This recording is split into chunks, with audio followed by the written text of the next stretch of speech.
You know, when I first saw this story from CNN this morning, I thought, I wish the United States had this problem. Take a look at this headline. Kenyan women protest outside Beirut consulate demanding to be repatriated. Don't you wish you could see that story in the United States, in Washington, D.C.? And look at the picture they provide. That woman in the tank top, really thick. She's just howling at the moon. She is pissed. And the caption reads, Kenyan migrant women stage a protest Monday outside their consulate on a busy street in Beirut. You know we've got to read a little bit more about this story.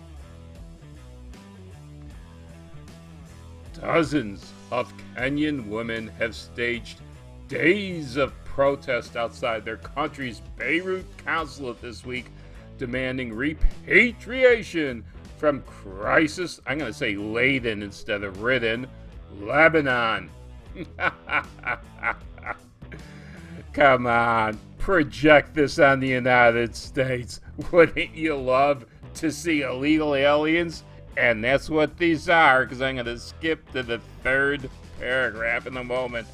Wouldn't you love to see illegal aliens in the United States protesting at their embassies and consulates demanding repatriation?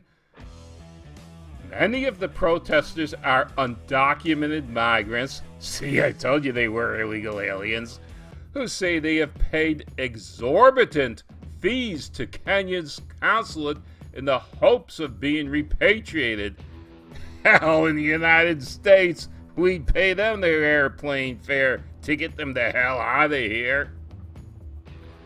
Last month, CNN reported allegations of abuse at Nairobi's consulate run by honorary consul Sayed Shaluhi in Beirut.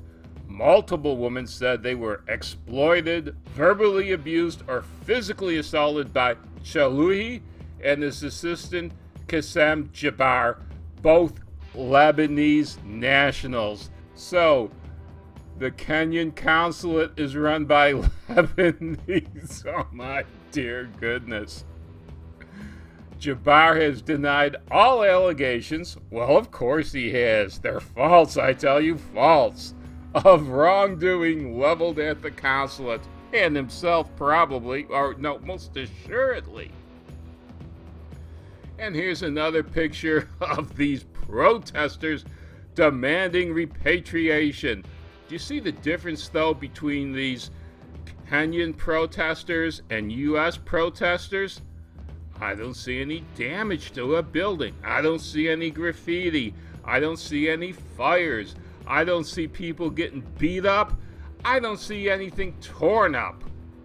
This is really a protest. What we have in the United States, in Portland particularly, that they've been calling a protest for, 75 days or thereabouts? Those have been riots. You can walk down the streets and you're going to see signs of burning and looting and destruction and graffiti all over the place. There's none of that in this picture. These really are peaceful protesters. There are upwards of 1,000 Kenyan women in the tiny eastern Mediterranean country.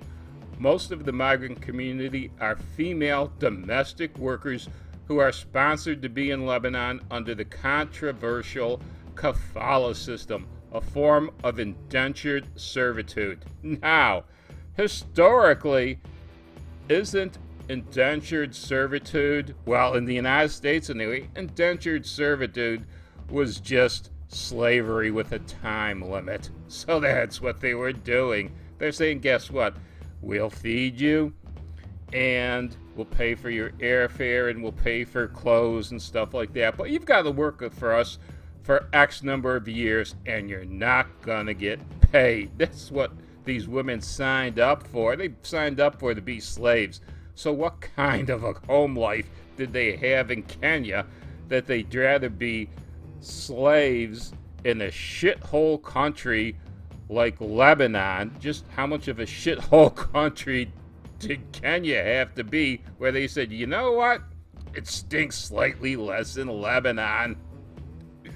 Well, that's all I have for today, folks. I just found this a little bit amusing. I'm not trying to be serious at all about this, for the most part.